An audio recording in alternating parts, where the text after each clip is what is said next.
Now set it up. Now we're live. Yeah, we're just going to restart the question thing up.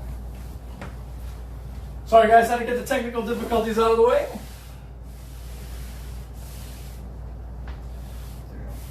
So we had some technical difficulties we had to work out. Tonight we were supposed to do the Zoom class, and it got canceled. So instead of letting all this stuff go to waste and all this setup, I'm just going to cook live and see how it goes. So questions, comments, concerns, type it out. We'll answer as many comments as we can, as many comments as come through. Let's go. So today we're going to make a cider brine chicken.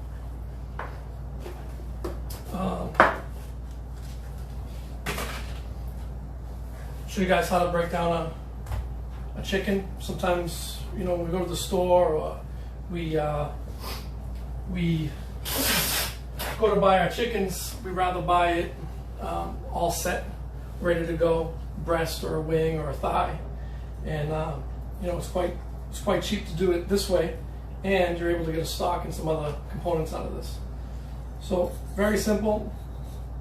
You first start at the legs, or the wings rather. Let me get those guys out of the way.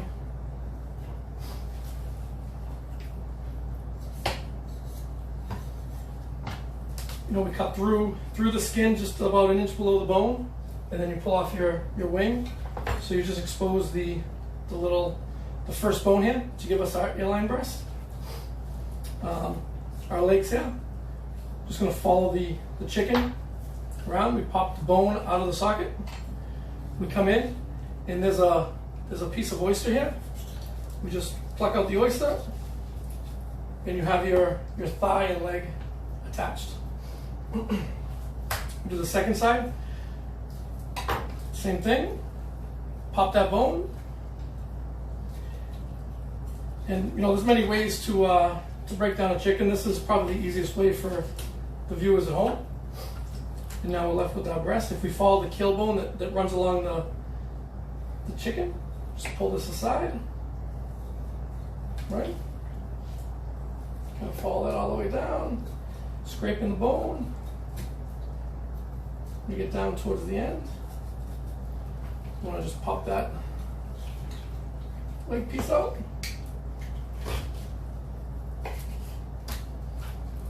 And we have our airline breast with the chicken tender attached. And go to the other side. So yeah, like I said, we were ready to do a live Zoom class, and for some reason it didn't work out. It got canceled, or there was some technical issues. So instead of letting this go to waste, we decided to just cook it live. So now we're left with the carcass. This guy here. Just kind of break them open, pull them apart, and then this will go into our stock. I always have something on the stove going while I'm making chicken. That way, all your scraps and all your end pieces can go kind of into that stock, so there's no waste. So I previously broke these chickens down, and I got them in the brine the other day, and it's very important we get these guys dried off. So when we go to sear them, it'll create a nice sear. All right. So throw these on a dry towel. It's a little different IG Live than Zoom. I don't get to see you guys. But again, if you have questions, ask your questions. Try and answer as many as we can. And then this guy's going to go over here for later use. So we previously boned the chicken so that we would have nice brined chicken breast. It's kind of nice to brine the chicken breast overnight. We used apple cider, we used garlic, cinnamon sticks,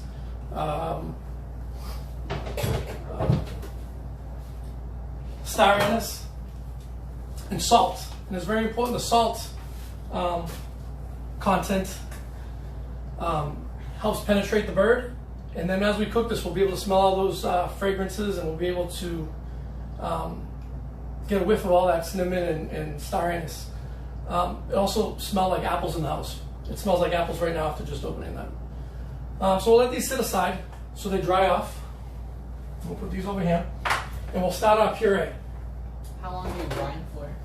I like to brine 24 hours, 48 hours you can brine for. The end product is juicier if you can brine. So we're gonna make a parsnip puree. We start with parsnips, as the main ingredient. I always add a starch, a potato to my puree. Put that in there. A little bit of cauliflower. The cauliflower keeps the puree ultra white. And then we're going to cook this in cream. And the cream doesn't have to cover the whole pot or the whole ingredients. We can just kind of let that cook, and as it cooks, the vegetable will break down, and the cream will thicken. And then we'll puree this, and we'll have a nice puree.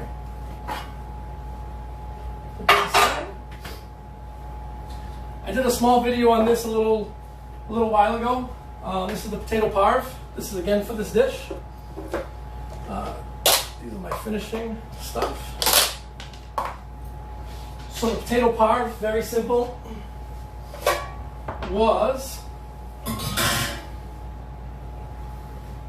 the potatoes on the mandolin, inside some cream to prevent the potatoes from turning brown, and then it goes into a bun pan and then into the oven for about 45 minutes. We did this ahead of time just because of the time consuming to cook this and to prep it all in the 1 hour that we had for the Zoom class. This here is the potato parve, right here. See the nice layers all through here. And at this point, we want to figure out, how we're going to plate this. What's our dish going to look like? What's our finished product going to look like? We clean up the ends a little bit, so we're nice in there. And feel like we're going to go long rectangles.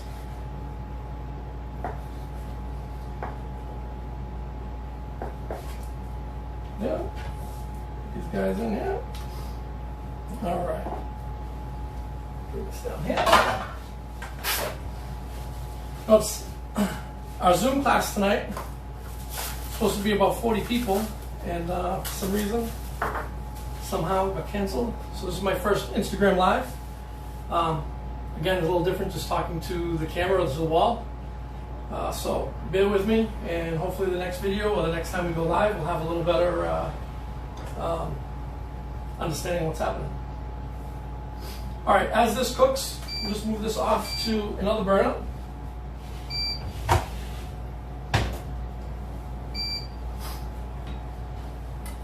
We're going to start our chickens.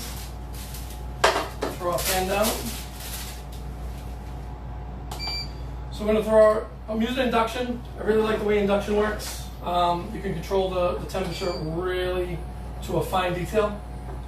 Induction burners now are super cheap to buy. I'm going to start at 4. A little bit of olive oil in the pan. We'll pull out our chickens. We're going to re-season our chickens, even though they've been in the brine for 24 hours. They're going to get salted. And when we season up high. You get full coverage when you're seasoning high. A little fresh cracked pepper. I like to use the grinder. I like the peppercorn melange. I like the way all the peppercorns taste different, and it adds its own little unique flair to your dish. So now that that's in, now we dried off the skin. It's very important when we cook that our skin is dry. Cook 2 of these guys for now. These guys go skin side down. Hear that searing sound? That's exactly what we need to hear. Again, we don't have to cook everything on high. We don't have to wait till the outer edges burn. We don't have to wait till the pan gets so hot that it warps. You just need a hot pan just so you hear the sizzle. I'm going to throw these potatoes off to the side so we're ready to use them. You know, at home is different than cooking in the restaurant. You know, you're always thinking about plate presentation. What plates am I going to use? Am I going to platter it? Am I going to put it on a round plate, a square plate, a bowl? Kind of like bowls. You know, shallow bowls, really nice. Large round plates are really nice too. They add a certain kind of elegance to what you're doing. Why skin side down? So this is going to be our presentation side. So we want to get the best sear possible on this side. So once that sear is done, we don't want to keep flipping this over and over in the pan. So when the chicken's down or when the fish is down or whatever protein's down, that first side, you want to keep it down as long as you can. You'll see a lot of people, they poke at it, they play with it. Just leave it there. You know, you can take a peek at it and see what's going on. But for the most part, you just want to let it cook. You know, we're going to start with the vegetables. So we chose to do some winter squashes, just based on the hour-long class. This is what I had time for. This is an acorn squash. This is a delicata squash. And with these two squashes, you do not have to peel them. All you do is have to cut them, remove the seeds, and cut them any way you like.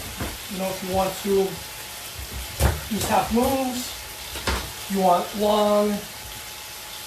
long spear shapes, and then simple oil, salt, pepper into the oven, because we're going to finish them later inside the pan.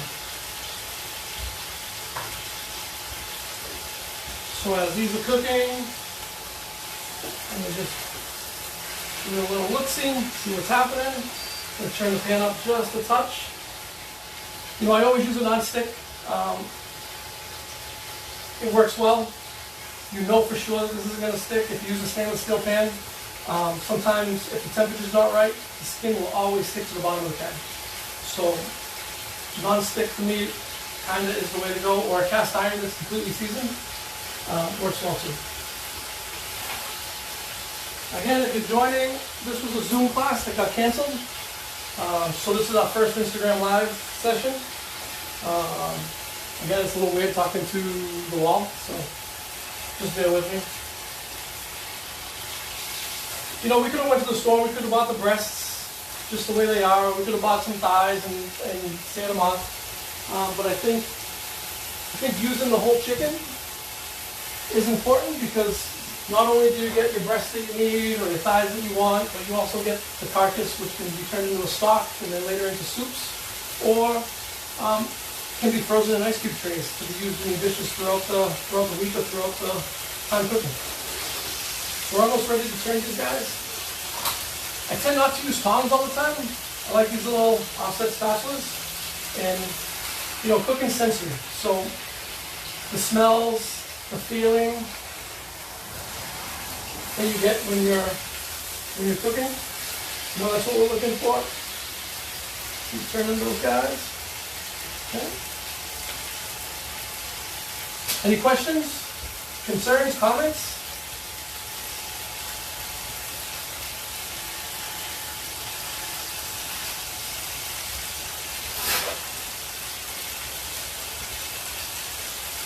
So this chicken dish was kind of thought up by a couple people had some comments about what they wanted to see cooked. So we kind of incorporated the cider brine chicken. We've got the parsnip puree. We have the potato parve, and we have the winter squashes that will all come together to complete the dish. How long do you cook the chicken for? Chicken's going to be about 4 or 5 minutes on each side. You know, you're going to cook the chickens down. You know, just towards the end, we're going to turn the chicken back over on the skin side to just complete that sear. And again, you don't have to cook everything on high. You know, stuff can be cooked at a at a medium temperature. You don't want to see any burning. You don't want to see any. You don't want to see the albumin pop out of the chicken. When you see that albumin, the white stuff you just kind of see on the edges, that means your pan is too high, and that you're creating so much heat that the albumin just coagulates and pops out. And the same thing with fish. You know, when you cook at a high temperature, you see the salmon, and you see all that white stuff around the salmon. That's the albumin that just got completely pushed out of the fish. So these guys are cooking. We are now going to season this side here. No, a little salt, a little pepper. I don't put salt on the skin side to start the searing, and because I noticed that when you salt things, the natural juices start to flow out of them. So I wanted to keep the skin as dry as possible in order to make sure that we can get the skin as crispy as possible. All right, so we chose our plate, which is here. We're going to move this pan off to the side to continue cooking.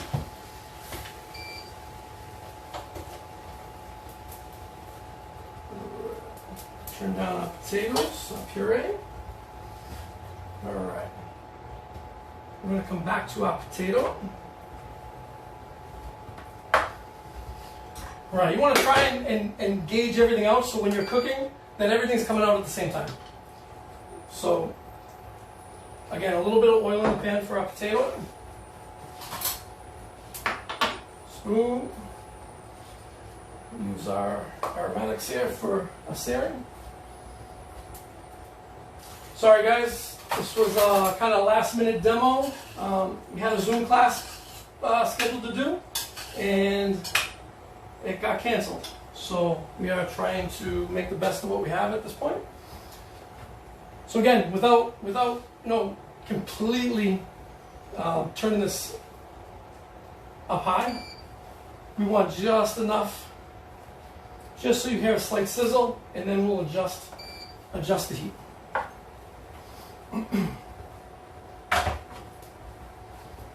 Any questions?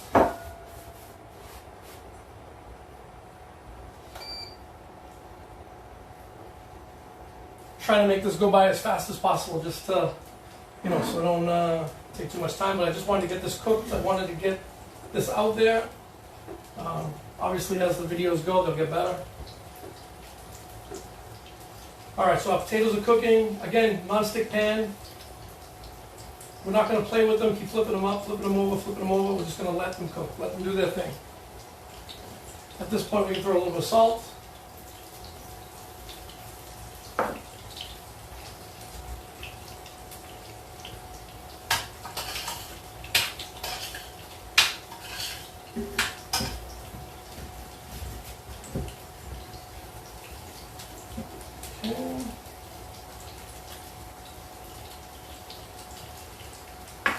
All right, so we're looking for a nice golden crispy skin on the side of the potatoes, and then we'll flip them, and then we'll re-season the top of them. How many components in the plate? So we have the puree, we have the vegetable, we have the potato, and we have the chicken. So there's 4 components in the plate, and we have a sauce. So I wanted to see some sort of aioli, so we had corn last week. Some fresh corn at the farmer's market. I grabbed a corn and I kind of made an aioli out of it, just to something different. Somebody wanted to see an aioli, so we made an aioli, and we're just trying to use all these ingredients to kind of compose a complete dish without causing too much waste. But if you wanted to use that chicken stock that you made, you can glaze the pan with the chicken stock, and you can use that. You don't have to use a mayonnaise-based sauce. Okay, we're getting there, These guys are doing good. Chickens are doing good. The puree is doing good. So we're going to pass the puree through a sieve here, just to make sure that we're ultra fine. We are going to turn these guys. We'll get close up on this in a minute. Okay. So this is what you're looking for when you sear the potatoes. Nice golden brown. little bit of salt, a little bit of pepper. You know, as you build these flavors throughout the dishes, you know, from the time you start the potato, those first couple layers, and then season them, salt, pepper, thyme, to the time you finish them. So if you're limited for time, should the potatoes be done the day before? Yes. So this is all in your meal prep. This is all in your menu prep, and how you decide to build your dish. If you're thinking of doing a potato like this for, let's say, tomorrow, I would do it today. And then all you have to do is cut it, sear it, and serve it. So with this, we're at the point. So as we finish items, I always finish with butter and some fresh herbs and the garlic. So the garlic, I leave the peel on, and it's so that the garlic doesn't burn in the pan. You'll still get all that flavor from the garlic, and I usually give it just a little squish, and then those herbs, they go right in the pan. Butter, break it off into some cubes. You don't have to use butter. You can use a little bit of extra virgin olive oil. You know, we like everything super rich, super creamy, super saturated with fat. Kind of the society we live in. You know, and then we kind of just baste it. So you basically just take your spoon and you run the butter along the thing as it cooks. What herbs are you using? So right now I have a little bit of rosemary, a little bit of thyme, and the garlic. And when you're doing this type of thing, you're looking for these bubbles, right? If you put the butter in too early, you'll never get that bubble look, and it won't really capture the herbs or the garlic that's in there. And by doing this, you actually glaze the potato, so it always has that nice shiny look when you go to plate up. You know.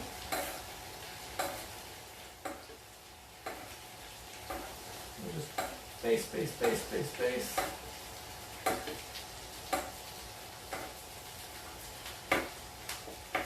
You know, like this. You see the garlic; it just kind of sits in the shell.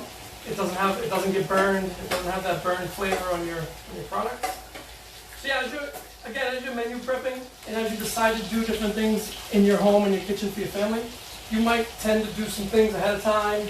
You might do some things that you didn't realize that you were going to do the day of. And that all just kind of depends on how you feel like cooking. You know, do you want to spend an extra 45 minutes to make potatoes the night before? Or do you want to just, you know, make mashed potatoes? I kind of like this. It gives my family and gives the kids a little something different. Gives them a little taste of like the restaurant culture, especially during COVID where we're not out eating all over the place. So those guys are looking really good right now.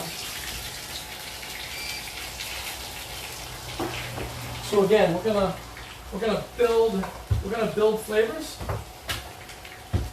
and every time you present something to be plated, you want to make sure that, you know, we have a paper down. Pull this guy out, and he gets set on a little piece of paper. Right here, like such. Right, this stops the grease puddle in your plates. You see a lot of, I don't know, if you've been out to eat and all of a sudden you got a grease puddle down, it's because they've cooked in fat and they did not go through this process of draining the fat before it hits your plate. So these guys look phenomenal right now. So if I had a hot plate, we'd keep these on the hot plate, but we're gonna kind of set them right here. We'll go back to our potatoes. All right, so this is our potato cauliflower mix. And we're going to put this right through the sieve. So if you noticed, our cream is doubled, which is good. And one thing when you're making purees, you want to make sure that the extra liquid that's inside your pan doesn't end up in the puree. You want to be able to adjust the consistency of your puree based on the consistency you're looking for. So if you want something smooth and creamy, you don't want to add all that liquid, otherwise you're going to get like a runny, watery mess. So I usually just kind of sift out the pieces, get them into my... What was your potato cauliflower ratio? So this is a parsnip puree, so it was probably 60% parsnips and a mixture of, I don't know, 40% of the others. And the potatoes I usually put in there just to add a little bit of structure to the puree. The cauliflower keeps everything nice and blanched white. Because when you cook parsnips, they tend to turn a little bit opaque, and we're looking for ultra white. So this is a little food mill, you know, used to use when I competed, and I just run everything through here, and you'll end up with this fine riced look, you know, as you continuously. It takes a little bit of time, but the proof is in the finished product, right? When you go out to these restaurants, you go out to eat, and you know you expect a quality, you know, something a little different than what you would normally do at home. But most of the stuff is super easy, super simple to do at home, if you have the right techniques and the right fundamentals. And at the end of the day, it all comes down to fundamentals. Can you sear properly? We just did potatoes, the chicken. Can we make a proper puree? We can. It just takes a little bit of thinking and a little bit of time to make it happen. And listen, you can get the family involved too. Get the kids, get the wife or husband, get them all involved so that everybody has a little say in it. And you know, at the end of the day, when you're ready to eat, you know, it's a family event. Something that I think most of us Americans are lacking right now is that one-on-one time with each other. I think cell phones, computers, the iPads, we're just disconnected from everybody. So get everybody in the kitchen working together, and you gotta win your number there.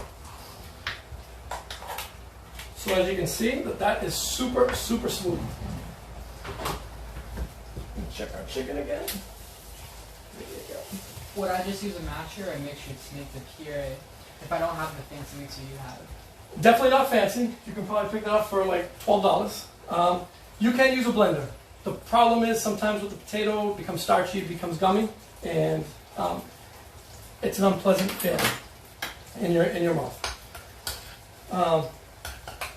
So the puree is super white, super fine, and now we season. Always with salt and pepper. You know, some people use white pepper. I just use regular pepper. Use pepper in everything.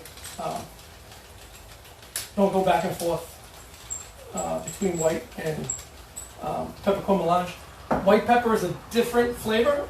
It's a stronger and more intense flavor. So if you do use white pepper, you've got to use it in small increments, because if you put too much in, you can never take it away. So that's why when we season things, we can always add to them. We can never take it away. So a little bit of salt. Use more salt. So we throw a little more salt. We throw more pepper. But if we just throw a big handful of salt in here and a big handful of pepper, if it's too salty, you're pretty much ruined. You can't go in and say, oh, I'll just add some more parsnips or I'll add some more potatoes. It's pretty much done after that. So once we get this, you know, we'll taste again.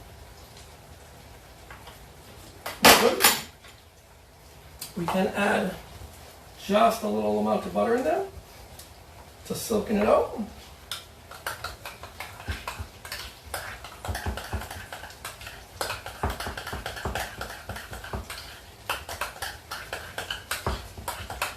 And this is pretty much done right here.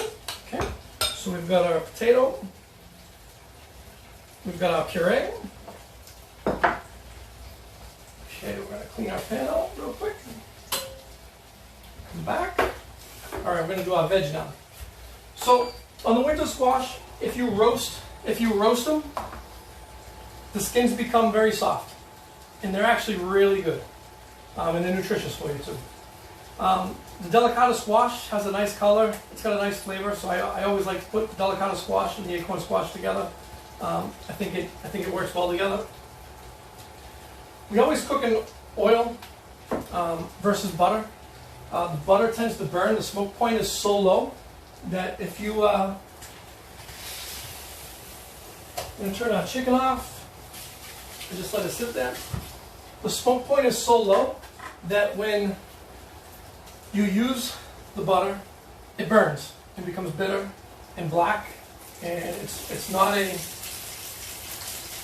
fun flavor to deal with.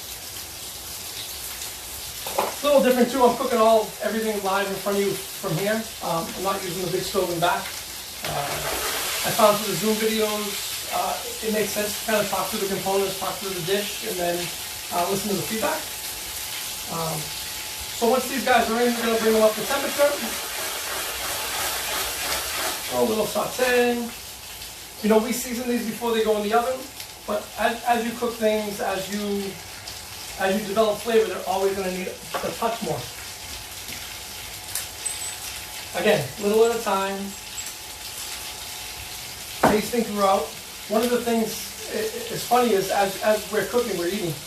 So when it comes time to sit down and eat as a family, or even in the professional kitchen, we're constantly eating, so we're always full. So there's always a little something you got to put in your mouth or nibble on. And the same thing with these guys. We're going to cook them, eat them through. It should take a little bit of time. Come grab our chickens from here.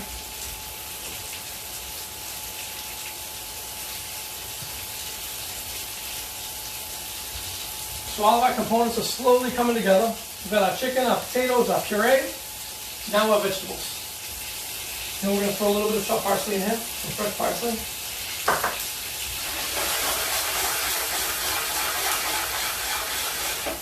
Okay, I'm going to throw a little bit of butter in there. You know, if you're on the healthier side of things, you can use a little bit extra virgin olive oil to kind of smooth things over. But you're not going to get that effect that you have with just using raw butter.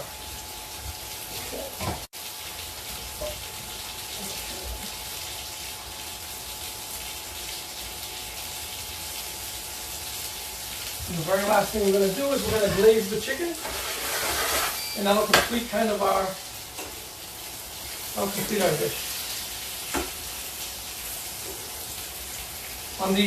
On the winter squashes, you want to make sure they're completely cooked. Because if they're not, that skin is going to feel very hard in your throat. So you want to make sure when they're in the oven, when you take them out, that they are soft, they are tender, and they're not al dente. You want to make sure that they're not hard at all. They need to come out very soft in order for them to be successful. You know, one of the things we try and do at our house is sometimes I do plate ups for the family, and sometimes we just do platter service. So it's pretty much however you want to do in your house. Today we're going to do a plate for you to see what the plate looks like. But more often than not, we do a family style. We just I'll build a platter of individual looking plates on the platter, and then the kids and my wife can kind of pick and choose what they want to eat. All right, so our veg is done. It's glazed. It's a little bit crispy on some areas. We're going to come back to our chicken now. Just a touch of oil in there. Don't start off with butter. Now these chickens are completely cooked, so we're going to just throw them skin side down for this right now, to make sure we get our crispy skin, crispy on the outside. Now again, this is up to you if you want to slice the chicken before you present it, or you want to keep the chicken whole. I tend to keep the chicken whole because once you slice into it, the juices run out, the product becomes cold, and if the kids are watching TV or they're disconnected on the iPads, sometimes they don't make it to the dinner table quite as fast as you want them to, and then the chicken's dried out and cold. So these guys are here. We got the pan up to temperature. Again, induction is super fast, super reliable. I'm going to turn these guys back over. We're going to do sage, thyme, garlic, and butter again in this. Shoot this guy. So So this is the same thing. We're gonna glaze, glaze, glaze. You know, sometimes I throw some chopped parsley in here. Okay, that one's going. Grab a little spoon here. So glaze, glaze, glaze. And listen, the type of bird you could buy a 3-pound bird, you can buy a 5-pound bird. Usually, you know, Walmart has the 2 birds in a bag. I think they're 5 pounds each for like $6. It's the best value you can get. So your breast is a little bit bigger, and then as you're plating your meal, obviously the plate's a little bit bigger, but you know, you don't have people asking for seconds, and you know, it's a one-stop shop. Today I found a 3.5-pound bird, which is typically what we use to make our airlines, and it was only like $2.89, so I picked up a couple of those guys for later use. So as our pan gets hot, our butter is bubbling, and we're glazing. And we're glazing. And we're glazing. You know the nice little shine that the butter has when it connects with the protein. Glaze, glaze, glaze. You can take these herbs and you can kind of put them on if you want. I like to keep them in the butter because I feel like as the butter cooks, it forces out the natural oils. So glaze, glaze, glaze, glaze, glaze, glaze. And then towards the end of the glazing process, throw a little chopped parsley in there. You know, you guys off to the side. Obviously, we don't serve them with the herbs on them because then you can't eat them.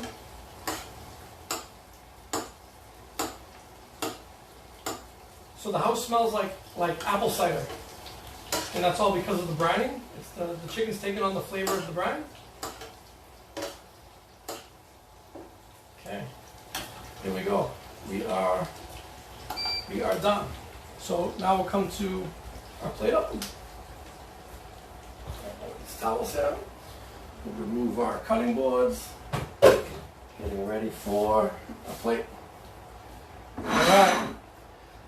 This is where, you know, you choose your plates. You know, you might want to get your hot plates hot. Usually in the restaurant industry, we always have our plates under a heat lamp or they're in the oven, but they're always hot when they get served. At home, not so much because the kids, they don't like hot plates. So we have our puree, and this is the part where, you know, it almost becomes art. So you see swooshes, you see rakes, you see, you know, putty knives. A little rake in here too. You know, it just depends on what you're feeling and how you want to compose your dish. There's a little rake, so you just put your component down. I think today we're just going to put, sometimes I'll just play with different techniques. So we're going to start with the puree. We'll put it here like this. We'll just take our offset spatula and we'll drag it across, right? When you're doing these designs, you want to make sure that whatever you're dragging across is not so thin that it dries out. It needs to have some thickness to it. It needs to work well with the plate. And then we're going to come back and grab one of our potatoes, right? Potato can go off to the side here, like that. We have our sauce, whether you choose to use it or not. Our chicken, remember, everything's got to hit the paper towel before it hits the plate. You know, we don't want any excess grease or fat dripping around. Throw our chicken up there, you know, kind of like such. And we'll grab our vegetables. That bowl might be a little small for our thing. You know, the glazing in the pans create a little crust on the outside, which is nice because it's been cooked once, now it's cooked again. And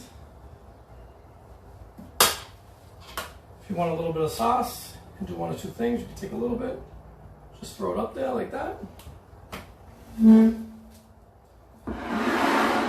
There's our side of brine chicken for our Zoom class today that was canceled. Any questions? Okay, thank you guys. Awesome job, Pat. Right. Thank you guys, appreciate it. we are going to sign out.